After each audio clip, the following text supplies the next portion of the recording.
Hello, welcome to 13 Universal. This is biology session, A-level Caie biology with schedule. Okay, when I call me schedule, we roll. So this is a very first series in biology, molecule series 1. So we are done with all the series. I think we've done like 6 series for cell structure. Please check our videos. You will see cell structure and please enjoy.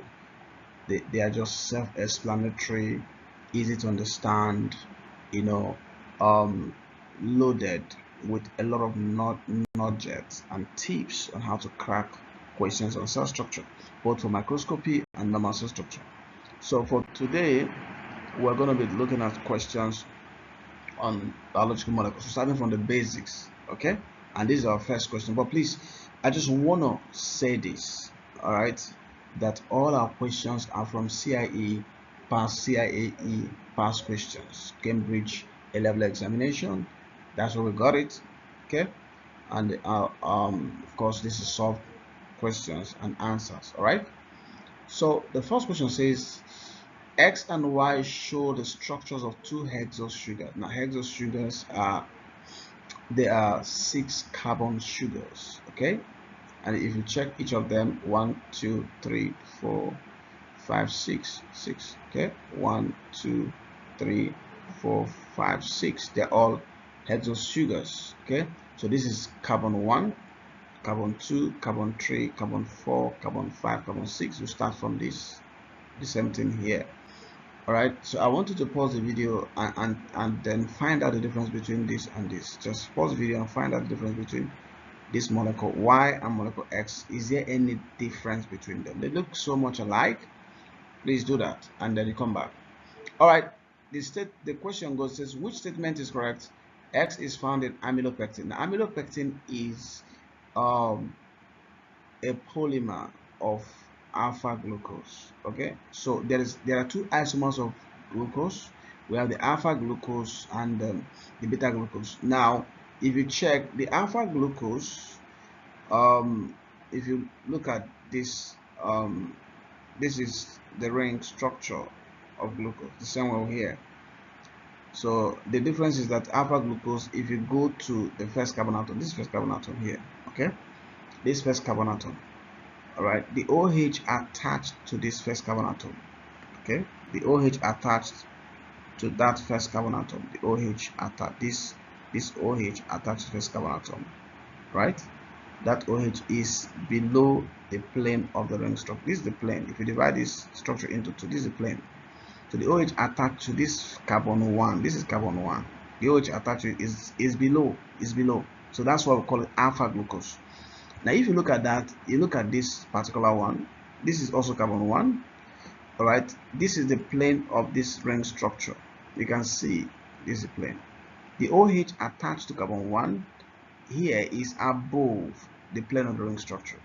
Okay, therefore this is beta glucose, right?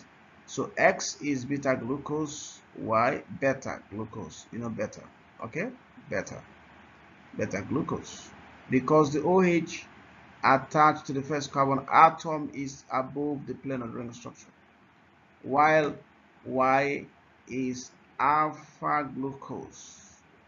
All right, the reason is that the OH attached to the first carbon atom, okay, glucose, all right, is below the plane of the ring structure. Okay, we've said that. So look at that. All right, so the X is found in amylopectin. Now amylopectin, see this amylopectin is a polymer of alpha glucose, right? So it is part of starch. Okay, starch is a molecule that contains amylopectin and amylose. Amylopectin has few branches, is compact, while amylose has no branch. Is unbranched and is helical or spiral. All right, but both of them, because both of them, their monomer is alpha glucose. So X is found in amylopectin. This is wrong. because X is beta glucose. Beta glucose is not a monomer of amylopectin. Okay. X is found in amylose. This is also B is also wrong because both of them are they are components of starch. They are polysaccharides that make up starch. Starch is a polysaccharide of polysaccharides. All right. So both of them are all right part of starch. All right, and the polymer of starch is beta glucose. You can see that, right? So this is wrong. Y is found, option C, Y is found in cellulose.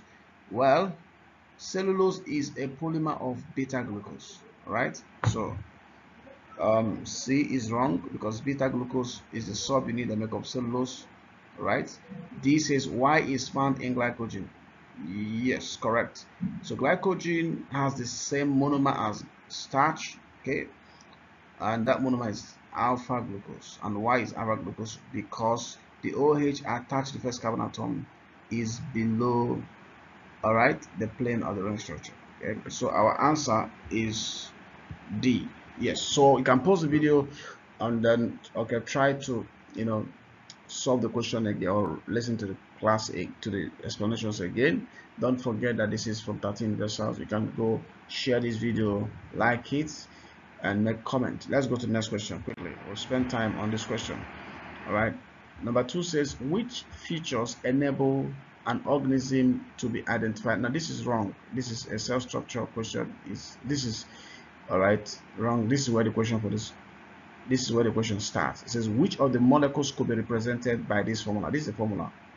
This formula is a straight chain. Okay, so let's count the number of carbon atoms. 1, 2, 3, 4, 5, 6. Let's count it again. 1, 2, 3, 4, 5, 6. So this is a 6 carbon compound. This is sugar, right? So let's come in. This is glucose, alpha glucose. Alpha glucose, glucose is 6 carbon compound, so that is hexose sugar. Deoxyribose is 5 carbon, right? Deoxyribose and ribose, they all are 5 carbon sugars, so this cannot be used to represent this. So 2 and 3 should not be the option. So one says, A says 1 only, B says 2 only. So which one do you think is the answer? All right, of course the answer is A. The reason is because glucose is 6 carbon sugar. So and this is 6 carbon compound. 1, 2, 3, 4, 5, 6. Right. So let's go to the next question. All right.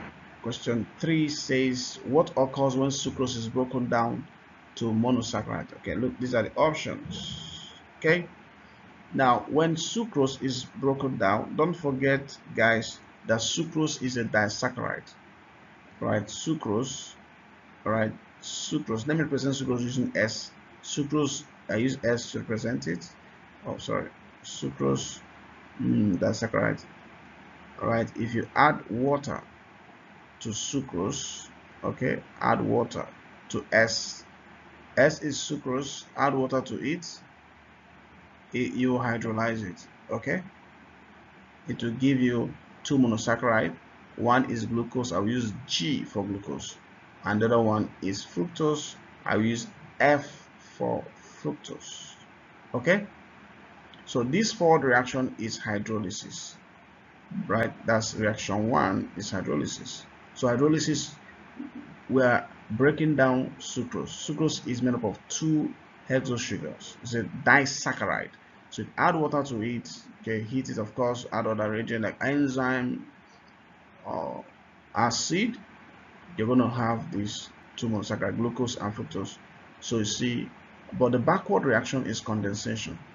So condensation is when 2 smaller molecules are linked by covalent bond, glycosidic bond in this case, to form a bigger molecule and water. So condensation reaction is reaction 2, which is backward reaction. Condensation reaction, please, I want to mention this, always produces water, while hydrolysis reaction uses water. So let's go to the options quickly. All right. A says condensation of, they said what occurs when sucrose is broken down. Okay, this is breaking down. Okay, condensation, so it cannot be condensation. All right, glucose is broken down, so breaking down is not condensation, it's hydrolysis. So A and B are eliminated. Come to C and D. So C says releasing, reducing sugar, and releasing water. Water is not released. in this process of hydrolysis. Rather, D says hydrolysis releasing reducing sugar. Yeah, reducing sugars are released, which is glucose and fructose, but we're using water to do that. Okay, water is used for hydrolysis, and therefore, what do you think is the answer? What do you think? Okay, you are right. D is the answer. Okay, let's quickly go to the next question. All right, look at this. We're going to solve this question quickly. The question says, one naturally occurring polysaccharide is an unbranched. So this is describing something. First of all, is unbranched chain of the molecule acetylglucosamine linked by beta 1,4-glycosidic bonds. So this polysaccharide is first of all unbranched chain of a monomer acetylglucosine, and that acetylglucosamine is also made of linked by beta 1,4-glycosine. So that means that beta glucose is part of it. All right. See, there are CH2OH groups that are alternate on each side of the polysaccharide chain. Many hydrogen bonds form between these unbranched chains. Which polysaccharide has a structure similar to that of that described above? Okay, so now there are important point they mentioned there. The first one they mentioned here is that it is unbranched. See, number two, the monomer is acetylglucosamine, and that has to do with beta glucose. Okay, and then they now said that many hydrogen bonds form between these unbranched chains. So that means if it's an unbranched chain, this is another unbranched chain, this is another unbranched chain. So hydrogen bonds are used to link them, cross links. Okay, now this doesn't describe amylose. Okay, though amylose is unbranched, but amylose comprises of alpha glucose, not beta. Okay, it's a monomer of alpha glucose, but this question is talking about beta glucose. Look at beta glucose. All right. Now amylopectin is not unbranched, it is branched, so it doesn't talk about it. So two things eliminate it. Number one is that it is branched, and that is talking about unbranched. Number two is that it's made up of monomer alpha glucose, so that excludes it. Now C talks about cellulose. Good. Cellulose is unbranched. Okay, cellulose contains beta glucose molecule, beta 1,4-glycosidic bonds.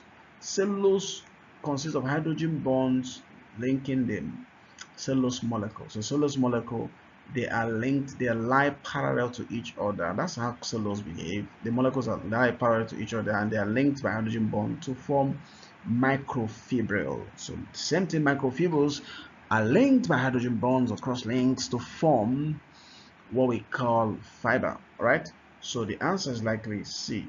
All right, now but D, glycogen, cannot be the answer, because glycogen is highly branched, is highly, so it has a lot of 1,6-glycosidic bond. Now 1,6-glycosidic bond is for branch chains, 1,4 is for straight chain. So this is highly branched, and there's no 1,6 here. Okay, and it's not unbranched, it's highly branched, and of course is a polymer of alpha glucose. So amylase, amylopectin, and glycogen, they're all made up of alpha glucose, right? And of course this is highly branched, so the answer here is of course cellulose, which is C. All right, let's go to the next question quickly. It says, which have properties that are dependent on hydrogen bonds? Okay, cellulose, glycogen, hemoglobin, water. Option A, 1, 2, 3, B, 1, 2, 3, and 4, 1, 2, 3, and 4 for C and D. Okay, let's find out. You can pause the video, guys. I want you to check this out. Pause this video and try it. You can do it. Okay, pause it. I believe in you. All right, now I say, which molecule, all right, you see, have properties that are dependent on hydrogen bond? Yes, of course. Cellulose, like I said in the previous question, the cellulose is made up of, all right, molecules. You see, cellulose molecules lie parallel, and they are linked by hydrogen bonds, and then the hydrogen bonds, okay, very important, hydrogen bonds or cross links is what gives cellulose high mechanical strength or high tensile strength. So cellulose has high tensile strength because of the hydrogen bonds linking the molecules to form microfibrils, and then linking the microfibrils to form fiber, cellulose fiber. So it has high tensile strength. So hydrogen bond is the reason why cellulose has high tensile strength and is able to provide support, right, to cell wall. Okay, and of course, now glycogen doesn't have um, hydrogen bonds, just have only 1,4 and 1,6 glycosidic bonds. So it has only glycosidic bonds, right? But it has more of 1,6 glycosidic. So it has nothing to do with hydrogen bonds. It has only glycosidic bonds. Now hemoglobin is a protein. Now hemoglobin, you know, is a protein, and it has the 4 levels of protein structure. It has a primary structure. That means primary structure. It has peptide bond. All right, that's what maintains primary structure. It has secondary structure. Secondary structure is maintained by hydrogen bonds. Okay, formed and maintained by hydrogen bond. Then we have the tertiary structure, which is the precise 3D structure. It's also maintained by hydrogen bonds together with other bonds like ionic bond, hydrophobic interactions, and disulfide bond. Okay, and then we'll have a quaternary structure. So quaternary structure is also maintained by those 4 bonds: hydrogen bonds, hydrophobic interaction, ionic bonds, and disulfide interaction. So hydrogen bond is part of hemoglobin and it's part of its properties. Okay, that is why hemoglobin is able to fold, right, into a 3D shaped. That is why hemoglobin, 4 polypeptide chains, 2 alpha globin and 2 beta globin, are able to fold to form the quaternary structure. So water also is made up of hydrogen bonds because water molecules are joined together by hydrogen bonds. That's cohesion. So hydrogen bond is required for number 1, number 3, and number 4. So what's the answer? The answer is C. All right. So you can play this video again. Please remember to like, share, and make comment. So the question says, now this is very important. The features of 4 proteins W, X, Y, and Z are described below. Which row correctly identifies the name protein? Okay, so let's see the description. So the question, of course, this first sentence says W consists of 2 polypeptides held together by the disulfide bond. Antibodies are not made up of 2 polypeptides. It's 4. Collagen 3 polypeptides. Hemoglobin 4. Okay, so there's no 2. So W is not here. It's not represented here, guys. Please, I'd like you to pause this video and also try it by yourself. But X says consists of 3 polypeptides, okay, tightly coiled together. X describes collagen. So the answer can either be A or C because those of them have X with collagen. All right. Y consists of 4 polypeptide chain with a prosthetic group. Y is hemoglobin. Hemoglobin has prosthetic group. The prosthetic group of hemoglobin, of course, the hem group, which contains iron 2 iron. All right. So it is either also A or Z. Okay. Now let's so A or C. All right. Both of them have collagen X and hemoglobin Y. So Z consists of polypeptide held together by disulfide bond. And Z is talking about antibodies. Okay, antibodies are made up of 4 polypeptide chains. Okay, and if you remember the just want to draw it. Okay, this is a long chain or heavy chain. All right, this is also long chain or heavy chain. Now linked by this is short chains. Disulfide bond linked long to short, and then long to long. So the answer here should be what? Of course, C. So C describes all of this. All right, proteins. Okay, let's go to the next question quickly. Why may fish living in ponds survive temperature below 0 degrees Celsius in water? A fish body tissue produces an enzyme which prevents blood freezing. No. The ice on the pond surface insulates the water in the pond. This looks like the answer. Okay. All right. Let's look at it. All right. Oh, let's go back again. All right. Of course, that we couldn't go back to that question, but I wanted to mention. I want to know that because ice is you know that ice is ice is it is dense, less dense than water, so it floats on water, okay, at such temperature, and insulates the loss of heat. It's not water from losing heat. This is the reason why water aquatic bodies at low temperature, they are not completely frozen. Okay, so let's go to this question. Okay, now you can go back and check that question out later. So the R group side chains of amino acid can be hydrophobic, hydrophilic, acidic, or basic. The diagram shows 4 different amino acids. Okay, R groups. Okay, let's look at that. All right, so let's look at what the question says. So which row is correct? Okay, now look, this is the amino acid, this is the side chain. The side chain is of alanine.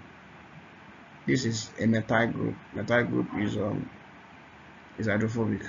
Okay, this is an acid, carboxyl, aspirin.